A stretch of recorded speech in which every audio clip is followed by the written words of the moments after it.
जय हिंद दोस्तों, कैसे हैं आप सभी। आशा है कि आप सब काफी अच्छे होंगे, स्वस्थ होंगे और अच्छे से अपनी बोर्ड की स्टडी को कर रहे होंगे। दोस्तों, आज के वीडियो में हम लोग क्लास 10 सोशल साइंस का वीवीआई सब्जेक्टिव क्वेश्चन करने वाले हैं। आज का ये वीडियो हमारी सीरीज का दूसरा वीडियो है। इसके पहले हमने एक वीडियो और डाला था जिसमें हम लोग इसका मोस्ट रिपीटेड सब्जेक्टिव क्वेश्चन को किए थे। नहीं देखे हैं तो पिछला वीडियो जरूर देख लीजिएगा, लिंक आपको नीचे डिस्क्रिप्शन में मिल जाएगा। ऐसे क्वेश्चन को हम लोग कर रहे थे जो आपके एग्जाम में बार बार पूछा जाता है। मतलब हम लोग पीवाईक्यू को कर रहे थे, प्रीवियस ईयर का क्वेश्चन को कर रहे थे। और यदि आप लोग क्वेश्चन बैंक देखे होंगे, क्वेश्चन पेपर देखे होंगे, तो आपको पता होगा कि प्रीवियस ईयर का क्वेश्चन कितना बार पूछा जाता है। ठीक है, तो ज्यादातर संभावना है कि यहाँ से आपका क्वेश्चन बन सकता है, तो सेशन को मिस मत कीजिएगा, जरूर से देखिएगा। इसका पीडीएफ आपको डेली बेसिस पर हमारे टेलीग्राम चैनल अनुराग मैथ्स इंस्टीट्यूट पर मिल जाएगा। वहां से आप लोग इसका पीडीएफ डाउनलोड कर सकते हैं और साथ में आपको वहां पर क्यूज भी देखने को मिलता है इस टाइप का, तो जिससे आपका ऑब्जेक्टिव का प्रैक्टिस हो जाता है। तो इसीलिए टेलीग्राम चैनल जरूर से ज्वाइन कर लीजिएगा। समय को बर्बाद नहीं करते हैं, चलते हैं सीधे क्वेश्चन पर। 15 से 20 मिनट का वीडियो होगा, कंसिस्टेंसी के साथ में, धैर्य के साथ में देख लीजिएगा। चलिए, तो पहला क्वेश्चन है आपका, रूसी क्रांति के दो कारणों का वर्णन करें। रूसी क्रांति का दो कारण का वर्णन करना है। 2 नंबर 5 नंबर दोनों में पूछा जाता है। और देखिए, 13 में पूछा, 17 में पूछा, 18 में पूछा, 19 में पूछा और फिर 21 में पूछा। मतलब लगातार, मतलब लगभग में 5 साल पूछ चुका है क्वेश्चन। तो रूसी क्रांति का दो कारण बताना है। दो कारण हम आपको याद करवा रहे हैं, ध्यान से सुनिएगा। पहला कारण था रूस का राजा। रूस का राजा अपना मतलब निरंकुश था, उसके ऊपर कोई अंकुश नहीं लगा हुआ था, अपना मनमानी करता था। निरंकुश मतलब क्या होता है? अपना मनमानी, आप ही यदि अपना मनमानी करने लगे, किसी का बात नहीं मानना शुरू किए, आप निरंकुश हो गए। वैसे राजा निरंकुश था, किसी का बात नहीं सुनता था, जो मन में आता था वही करता था। तो रूस का राजा निरंकुश था, जिसको मन किया उसको फांसी दे दिया, जिसको मन किया उसको दंगा दिया, मार पीट दिया, अपना मनमानी करता था। पहला कारण ही था। दूसरा कारण था, किसान और मजदूर का स्थिति बहुत ही खराब था। किसान से खूब खेती करवा लेता था, अनाज उनाज हड़प लेता था, पैसा उसको देता नहीं था। मजदूर से खूब ज्यादा मजदूरी करवा लेता था, उसको भी पैसा नहीं देता था। यही कारण था। ठीक है, बहुत आसान है। पहला था निरंकुश शासन। क्रांति का एक महत्वपूर्ण कारण जाड़ की निरंकुशता थी। जाड़ हमेशा विरोधी को कठोर से कठोर दंड दिया करता था। लोगों को किसी भी प्रकार की स्वतंत्रता नहीं थी, कोई भी प्रकार का आजादी नहीं था। इस अत्याचार से प्रजा का विरोध और असंतोष बढ़ता जा रहा था। पहला कारण हो गया। दूसरा, कृषक और मजदूर की स्थिति बहुत खराब था। किसान एवं मजदूर से स्थिति बहुत दयनीय थी। मजदूर तथा श्रमिक भी शोषण के शिकार थे, उसका भी शोषण होता था। इनसे अधिक काम करवा लेता था और मजदूरी कम दिया जाता था। इसी को, यही था कारण। ठीक है, दो को कारण था, आसानी क्वेश्चन है। अगला है, संघीय शासन की दो विशेषता लिखना है। रटने वाला क्वेश्चन है, रट लीजिए। अपना देश में संघीय शासन है ना, इसका विशेषता लिखना है। तो अपना देश में लिखित संविधान है कि नहीं, संविधान लिखा हुआ है कि नहीं। कहीं कहीं सिर्फ बोला हुआ होता है, कहा हुआ होता है, लेकिन वो नहीं, अपना देश में लिखित संविधान है। और दूसरा, मतलब दो स्तरीय सरकार, एक केंद्र स्तर पर है, एक राज्य स्तर पर है। दो स्तर पर सरकार है, इसको दो स्तरीय सरकार, दो को लिखना था। चलिए, अगला क्वेश्चन हम लोग देखते हैं। अगला है कि भारत में नदियों के प्रदूषण के कारणों का वर्णन करें। हमको भारत का नदी प्रदूषित कैसे हो रहा है यही बताना है। तो सबसे पहला कारण क्या है कि नदी में कचरा फेंक दीजिए तो नदी प्रदूषित हो जाएगा। दूषित क्या करना है? उसको गंदा ही तो करना है। तो नदियों में कचरा बहाना, ये क्या हो गया? पहला कारण हो गया। अगला है कि कल कारखानों का अपशिष्ट पदार्थ मतलब कचरा पदार्थ नदी में बहाना, ये भी क्या है? भारत की मतलब नदी का प्रदूषण है। अगला है, मृत जीवों, कितना लोग को देखे होंगे, जानवर सब मरता है तो उसको जाके नदी में फेंक देता है, वो भी प्रदूषण है ना। सड़ेगा तो क्या होगा? प्रदूषण होगा। वही पानी पीजिएगा, पी पाइएगा? नहीं पी पाइएगा, बहुत खराब लगेगा। उसके बाद है, तालाब में कीटनाशक दवाई का प्रयोग करना, छिड़काव करना। किसी का घर नदी पोखर तालाब इसके किनारे में होता है ना, तो होता क्या है, उसके घर में मच्छर काफी ज्यादा होता है, तो क्या करता है, तालाब में जो है दवाई छिड़क देता है कि मच्छर नहीं आए उसके यहाँ। लेकिन इससे क्या होता है, तालाब प्रदूषित हो रहा है ना, मछली मर जाएगा, मछली मरेगा तो क्या होगा, वो सर के महकेगा, बहुत समस्या आता है। तो ये सब प्रदूषण का कारण। अगला क्वेश्चन, नदी घाटी परियोजना का मुख्य उद्देश्य क्या है? अब कहीं पे नदी घाटी मतलब नदी घाटी परियोजना बना हुआ, नदी पे बांध बना हुआ है, उसका उद्देश्य क्या होगा? उसका उद्देश्य होगा बाढ़ का नियंत्रण कर लेंगे, उससे बिजली उत्पादन कर लेंगे, पीने का पानी लेंगे, सिंचाई के लिए पानी ले जाएंगे, यही सब तो उसका उद्देश्य होगा। यही सब का पूर्ति करना उद्देश्य होगा बांध बनाने का, मट्टी कटाव को रोकना। तो वही लिखा हुआ है, नदी घाटी परियोजना का मुख्य उद्देश्य है, देखिए डैश दे दिए। पहला है, नदी घाटी से जुड़ी विभिन्न समस्याओं को हल करना।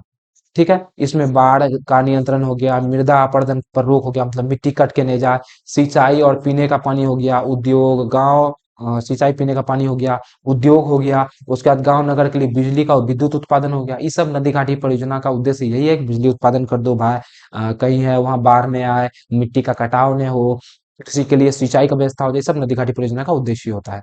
अगला है, नापाम और एजेंट ऑरेंज क्या था? 15 में और 19 में पूछा गया है। तो देखिए, नापाम जो है ना, ये दोनों था घातक रासायनिक हथियार था। रासायनिक हथियार मतलब केमिकल लोचा करके बनाया गया था इसको। ठीक है, और देखिए नापाम क्या था, तो नापाम एगो ऐसा पदार्थ था, ठीक है। नापाम में गैसोलीन मिला हुआ होता था, उस शरीर से चिपक करके जलने लगता था, तो एक वो खतरनाक हथियार हो गया। और एजेंट ऑरेंज जो है वो जहरीला था, वो जहर था, वो जहर, ठीक है। और उसको एजेंट ऑरेंज नाम कैसे पड़ा, उसको जो है एक ड्रम में रखा जाता था, उसके ऊपर में ऑरेंज कलर का पट्टी चढ़ा हुआ होता था, इसलिए उसका नाम एजेंट ऑरेंज पड़ गया। वही लिखा हुआ है, नापाम और एजेंट ऑरेंज रासायनिक घातक हथियार थे।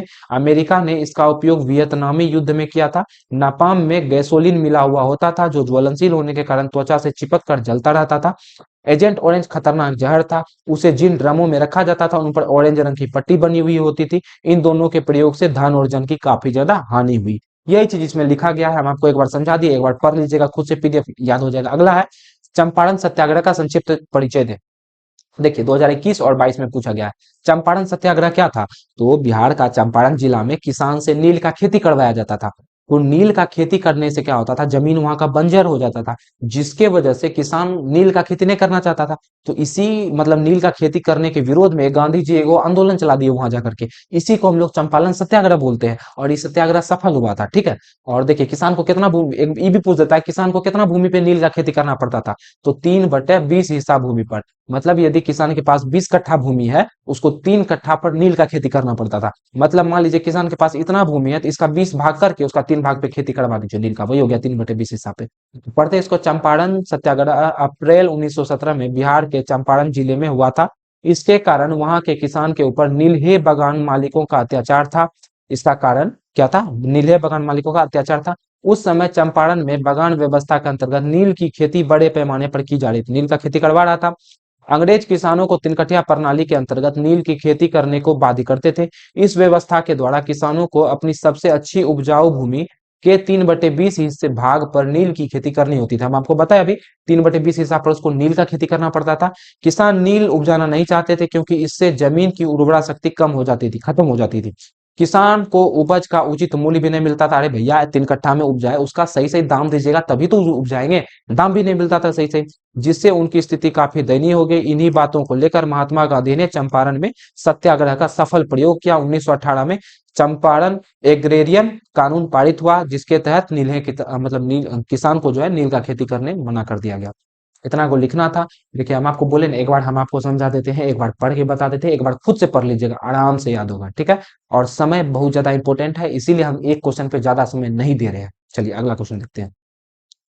असहयोग आंदोलन प्रथम जन आंदोलन था कैसे, 2014 और 18 और 20 में पूछा गया क्वेश्चन है। देखिए असहयोग आंदोलन क्या था कि इसमें अंग्रेज का किसी भी प्रकार से सहयोग नहीं किया जा रहा था। जैसे स्कूल, जैसे मान लीजिए कि अंग्रेज का स्कूल है, तो कोई पढ़ने जाएगा तो अंग्रेज का स्कूल नहीं जाएगा, अंग्रेज का मतलब वस्त्र नहीं पहनेगा। ये सब स्वदेशी आंदोलन और असहयोग आंदोलन दोनों का मिलता जुलता लगभग लक्षण है असहयोग आंदोलन का, ठीक है। देखिए अब देखिए हुआ क्या, ये इतना आसान था ना कि इसमें समाज का सब वर्ग, मजदूर, कृषक, मतलब किसान, उसके बाद फिर दलित हुआ, उसके बाद जनजाति हुआ, सबको मिलजुल के भाग लिया था, स्त्री पुरुष सब मिलके। इसीलिए इसको जन आंदोलन बोलते हैं। जन में क्या पता नहीं लगता है। अब देखिए कोई भी काम करे, चाहे मेल करे चाहे फीमेल करे, सबको जने तो बोलते हैं। जैसे किसी का घर में 4 लोग हैं, 4 गो मतलब लड़का लड़की मिला के 4 गो, तो बोलता है 4 जन है हम, है ना। तो वही जन आंदोलन मतलब क्या हुआ, सब मिला करके। तो देखिए असहयोग आंदोलन को प्रथम जन आंदोलन बोला जाता है। क्यों बोला जाता है, महात्मा गांधी के नेतृत्व में चलाया गया असहयोग आंदोलन प्रथम जन आंदोलन था। इस आंदोलन को असहयोग और बहिष्कार से शुरू किया गया था। इस आंदोलन में शहर में मध्यम वर्ग तथा ग्रामीण क्षेत्रों में किसान, आदिवासी और श्रमिक का व्यापक समर्थन था, सबका समर्थन था, इसीलिए इसको जन आंदोलन बोलते हैं। सबसे पहले यही हुआ था, इसीलिए इसको प्रथम जन आंदोलन बोलते हैं। चलिए अगला हम लोग देखते हैं, स्वदेशी आंदोलन का उद्योगों पर क्या प्रभाव पड़ा, 2020 में पूछा गया है। स्वदेशी आंदोलन उसका उद्योग पर क्या प्रभाव, स्वदेशी मतलब समझते हैं अपना देश का वस्तु का उपयोग करना, वही हो गया स्वदेशी आंदोलन। अब यदि हम लोग अपना देश का बना हुआ चीज का उपयोग करने लगेंगे, तो अपना देश में उद्योग बढ़ेगा कि घटेगा। यदि अपना देश का बनाया हुआ चीज का उपयोग करेंगे तो अपना देश में उद्योग बढ़ेगा। काहे कि उसको बनाने के लिए देखिए, एक जितना देश का लोग है, वो सब यदि भारत का बनाया हुआ कपड़ा पहनने लगे, सब सिर्फ भारत का बनाया हुआ कपड़ा पहनने लगे, भारत का बनाया हुआ फोन यूज करने लगे, तो भारत में मोबाइल उद्योग कितना विकसित होगा, सोचिए। 1905 में बंग भंग आंदोलन ने स्वदेशी और बहिष्कार की नीति से भारतीय उद्योग लाभान्वित हुए, मतलब फायदा हुआ उसको। धागा के स्थान पर कपड़ा बनने लगा। पहले यहाँ से धागा जो है, धागा बनता था, धागा जाता था विदेश और वहां से कपड़ा बन के आता था। लेकिन अब क्या हुआ, सीधा कपड़े बनने लगा, कपड़ा मतलब वस्त्र उद्योग का विकास हो गया। इससे उत्पादन में एक तेजी आई। 1912 तक सूती वस्त्र का उत्पादन दोगुना हो गया। उद्योगपति ने सरकार पर दबाव डाला कि वह आयात शुल्क में वृद्धि करे, मतलब जो बाहर से भारत आके बेच रहा है जो सामान, उसका उस पे ज्यादा टैक्स लगा दे, और हम लोग जो बेच रहे हैं मतलब अपना देश का वस्तु जो बेच रहा है उस पे कम टैक्स लगाए, ताकि अपना देश का उद्योग को प्रोत्साहन मिले। ठीक है, तो कपड़ा उद्योग के अतिरिक्त अन्य छोटे छोटे उद्योग भी थे, ये सब लिख दीजिएगा, थोड़ा सा पढ़ लीजिएगा। अगला है दल बदल कानून। क्या है दल बदल? समझते हैं दल बदलुआ नहीं समझते हैं, जो एक पार्टी से दूसरे पार्टी में उछल के चला जाओ, दल बदल हो गया। तो होता क्या था कि पहले जो है ना, जो जीतने वाला होता था ना उसकी तरफ दल बदल के चला जाता था आदमी। अब क्या किया सरकार, एक कानून बना दिया, नियम बना दिया कि जो भी दल बदलेगा ना उसका जो है निर्वाचन मतलब उसकी सदस्यता को पूरी तरह से रद्द कर दिया जाएगा। यही दल बदल कानून था। देखिए दल बदल कानून लिख के दस दिए, यदि कोई निर्वाचित सांसद या विधेयक अपने दल की सदस्यता का परित्याग करता है तो उसकी सदस्यता रद्द या अयोग्य हो जाएगी। दल बदल विरोधी विधेयक 1985 में संसद में पारित हुआ। यह 18 मार्च 1985 को लागू भी हो गया था। 1985 में पारित हुआ, 85 में लागू भी हो गया था। इतना को लिखना था। दल बदल क्या है? तो दल बदल कानून मतलब दल बदलने पर रोक लगा दिया, दल बदल कानून। चलिए लास्ट क्वेश्चन हम लोग करते हैं, आसान क्वेश्चन है। भारतीय राष्ट्रीय कांग्रेस की स्थापना कब और कहाँ हुई थी? तो भारतीय राष्ट्रीय कांग्रेस की स्थापना 28 दिसंबर 1885 को बंबई का गोकुल दास तेजपाल कॉलेज में, संस्कृत कॉलेज में हुआ था। यही पूछ रहा है कब हुआ था, तो 1885 में। कहाँ हुआ था? तो गोकुलदास तेजपाल कॉलेज में हुआ था, संस्कृत कॉलेज में हुआ था। इतना को लिखना था। तो हम लोग फटाफट से जल्दबाजी में 10 क्वेश्चन को किए हैं, और 10 क्वेश्चन आपको समझ में आया कि नहीं भी मत बताइएगा, एक बार पहले पीडीएफ से पढ़ लीजिएगा, उसके बाद बताइएगा। पीडीएफ कहाँ मिलेगा आपको पता है? हमारे टेलीग्राम चैनल पे मिल जाएगा। ठीक है, टेलीग्राम चैनल हम आपको बता ही दिए हैं, डिस्क्रिप्शन में भी लिंक मिल जाएगा, वहां से आप लोग डाउनलोड कर सकते हैं। आशा है आज का वीडियो आपको पसंद आया होगा। वीडियो को लाइक कर दीजिएगा, चैनल को सब्सक्राइब कर दीजिएगा, और शेयर भी जरूर से कर दीजिएगा। और प्यारा प्यारा कमेंट कर दीजिएगा कि अगला जो वीडियो चाहिए आपको किस सब्जेक्ट पे चाहिए। ठीक है, तो मिलेंगे आपसे अगले वीडियो में, तब तक हंसते रहिए, मुस्कुराते रहिए। जय हिंद, जय भारत।